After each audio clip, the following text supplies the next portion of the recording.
तो hello guys, मेरा नाम है माइनस। आप लोग देख रहे हो मेरा YouTube channel minus voice. Video में आगे बढ़ने से पहले आप लोगों से एक रिक्वेस्ट है, प्लीज़ आप लोग मेरे चैनल को सब्सक्राइब करके वीडियो को लाइक और शेयर कर दीजिए ताकि मुझे वीडियो बनाने में मोटिवेशन मिल सके। तो फिर बिना किसी इंट्रो के वीडियो को शुरू करते हैं। ये एपिसोड वहीं से शुरू होता है जहाँ पर पिछला एपिसोड खत्म हुआ था। लिन टोंग टोंग की गोश्त ड्रमन को देखकर कहता है, अबे ये क्या है?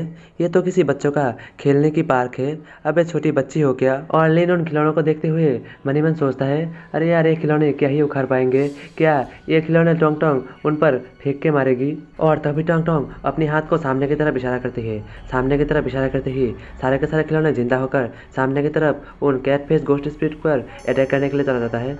ये देखकर वो जो घोस्ट मास्टर रहता है उसके किडनी में हार्ट अटैक आ जाता है और वो सोचता है, अरे यार ये तो सच में जिंदा हो गया। और दूसरी तरफ वो सारे के सारे खिलौने वो कैट फेस गोस्ट स्पिरिट और सारे के सारे बिल्लियों के ऊपर अटैक कर देता है।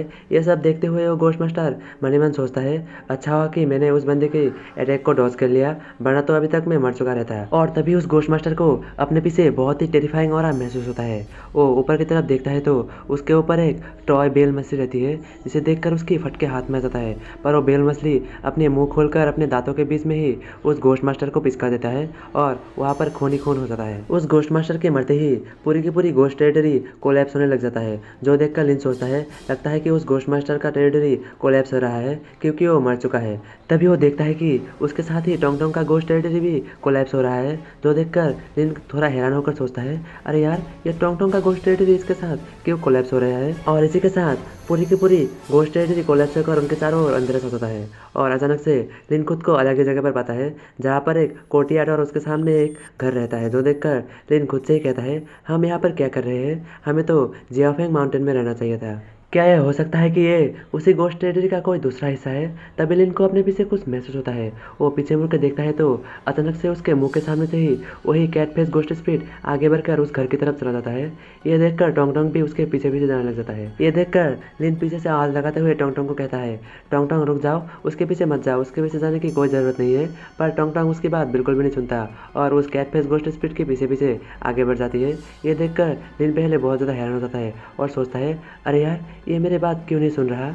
तो क्या ये इस जगह की वजह से हो रहा है? इस जगह पर आने से ही टोंग टोंग मेरी बात बिल्कुल भी नहीं सुन रहा। और तभी लिन को सामने की तरफ कुछ नजर आता है। वो कैट फेस घोस्ट स्पिरिट उसी घर के चारों ओर बने हुए एक शील के आर पार चले जाता है। आर पार जाते ही टोंग टोंग को कुछ नजर आता है। वो देखता है कि उस कैट फेस घोस्ट स्पिरिट के पास से एक एम्ब्रॉयडरी किया हुआ एक शूज़ बाहर गिर जाता है, जो देखकर लिन सोचता है, अरे ये शूज़ उसके अंदर क्यों नहीं जा पाया, ये बाहर क्यों गिर गया? तभी उसे कुछ ख्याल आता है। वो अचानक से टोंग टोंग की तरफ देखता है, जो कि उस शील के आर पार जाने वाली रहती है, जो देखकर लिन खुद से ही कहता है कि मुझे उसे इसके अंदर नहीं जाने देना चाहिए। और लिन अपने पास से वही गोस्ट रोप निकालते हुए सोचता है कि यही सही समय है इस गोस्ट रोप का इस्तेमाल करना। और ये सोचते हुए लिन उस गोस्ट रोप को टोंग टोंग की तरफ फेंकते हुए कहता है कि जल्दी जाओ और टोंग टोंग को पकड़ लो। और वो रोप जाके टोंग टोंग को पेट से पकड़ लेती है और उस रोप को टोंग टोंग को पकड़ते ही लिन पीछे से उसे खींच लेता है और खींचते ही टोंग टोंग आकर लिन के ऊपर ढाम करके गिर जाता है। और यहीं पर सीन शिफ्ट हो जाता है और अगला सीन जियाफेंग माउंटेन से शुरू होता है, जहाँ पर लिन कहता है कि इस जगह को देखकर लग रहा है कि हम वहाँ से बाहर आ गए। और वो टोंग टोंग से पूछता है कि टोंग टोंग क्या तुम ठीक हो?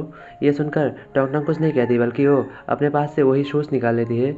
और वो शूज़ निकालते ही उसके सिस्टम से नोटिफिकेशन आता है, होस्ट आपको रेड एम्ब्रॉयडर्ड शूज़ मिला है। और उसी सेम टाइम में एक और दूसरी जगह का सीन दिखाया जाता है, जहाँ पर वो असिस्टेंट उस रेड चीज़ पर नज़र रख रहा रहता है। पर तभी वो रेड चीज़ उनकी तरफ आने लग जाता है, जो देखकर वो असिस्टेंट कहती है कि गाइस रेडी हो जाओ फाइट करने के लिए, वो चीज़ हमारे डायरेक्शन में ही आ रहा है। पर वो रेड चीज़ उनके पास से गुजरते हुए वहाँ से चला जाता है, जो देखकर हैरान होते हुए कहता है कि लगता है कि इसे वो चीज़ के बारे में पता चल चुका है, इसलिए ही ये यहाँ से जा रहा है। और वो असिस्टेंट अपने साथ वाले किसी बंदे से कहता है कि प्रेसिडेंट को हमारे लोकेशन के बारे में बता दो, हम उसका पीछा आगे भी जारी रखेंगे। और यहीं पर सीन शिफ्ट हो जाता है। अगले सीन फिर से जियाफेंग माउंटेन से उसी टूटी हुई मंदिर से शुरू होता है, जहाँ पर उसी मंदिर के अंदर लिन के पास सिस्टम से नोटिफिकेशन आता है, होस्ट आप अपने गोस्ट स्पिरिट को अपग्रेड कर सकते हैं। इसके लिए आपको एक गोस्ट स्पिरिट पिल को इस्तेमाल करना पड़ेगा। क्या आप अपने गोस्ट स्पिरिट को अपग्रेड करना चाहेंगे? ये सुनकर लिन कहता है, ऑफ कोर्स, क्यों नहीं, मैं अपने गोस्ट स्पिरिट को अपग्रेड करना चाहूँगा। ये सुनकर सिस्टम से फिर से नोटिफिकेशन आता है, आपके गोस्ट स्पिरिट को बी रैंक तक प्रमोट कर दिया गया है। इसके रिवॉर्ड के रूप में आपको 20 स्ट्रेंथ पॉइंट मिलता है, जिसकी वजह से आपका फिजिकल स्ट्रेंथ पहले से 2 गुना बढ़ जाएगा। और लिन टोंग टोंग की स्टेटस बार को देखता है, जहाँ पर लिखा हुआ रहता है कि उसका लेवल बी रैंक तक पहुँच चुका है। Potential 3 star, experience point 580 out of 20,000, ability TR ghost eye और एविल मोड, और इसका ghost domain intermediate level, overlord 185। और इसी के साथ सिस्टम से एक और नोटिफिकेशन आता है, होस्ट आपको एक न्यू टास्क मिला है, आपको एक नया गोस्ट स्पिरिट चूज करना पड़ेगा, जिसके साथ आप सक्सेसफुली बाइंडिंग बना लेंगे तो आपको रिवॉर्ड के रूप में एक गोस्ट स्पिरिट पिल और आपको 100 गोस्ट एक्सपीरियंस पॉइंट मिलेंगे, और आपको आगे की रिवॉर्ड 10 टाइम ज़्यादा मिलेंगे। इसके हिंट के रूप में आपको जो अच्छी गोस्ट स्पिरिट रहेगा उससे बॉन्ड बनाने के लिए 20 बाइंडिंग पॉइंट लगेगा, और वो जो इविल गोस्ट स्पिरिट रहा तो आपको उसके लिए 50 बाइंडिंग पॉइंट लगेगा, तभी आप उसके साथ बाइंडिंग सक्सेसफुली कर सकते हैं। और लिन अपने सिस्टम पर आए हुए नोटिफिकेशन को देखकर खुश होते हुए सोचता है, अरे यार, मैं तो बहुत ज़्यादा लकी हूँ, मैं अपने गोस्ट स्पिरिट को जल्दी जल्दी अपग्रेड ही नहीं कर सकता, बल्कि मैं दूसरा गोस्ट स्पिरिट भी चूज कर सकता हूँ। ये तो बहुत बढ़िया है। किसी ऑर्डिनरी गोस्ट मास्टर के लिए अपने गोस्ट स्पिरिट को चेंज करना बहुत ही ज़्यादा मुश्किल है, और मेरे पास तो अभी बहुत सारे गोस्ट की कलेक्शन बन चुका है, लेकिन मुझे इनमें से सबसे ज़्यादा पावरफुल गोस्ट स्पिरिट को अपने दूसरे गोस्ट स्पिरिट के रूप में चुनना पड़ेगा। मैं कौन सा चुनूँ? और हाँ, मैं इस एम्ब्रॉयडर्ड शूज़ को चुनता हूँ। और ये सुनते ही सिस्टम से नोटिफिकेशन आता है, होस्ट क्या आप इसी एम्ब्रॉयडर्ड शूज़ को अपने सेकंड गोस्ट के रूप में चूज़ करना चाहेंगे? इसे अपने सेकंड गोस्ट के रूप में चूज़ करने के लिए आप येस बटन पर क्लिक करके मिशन शुरू कर सकते हैं।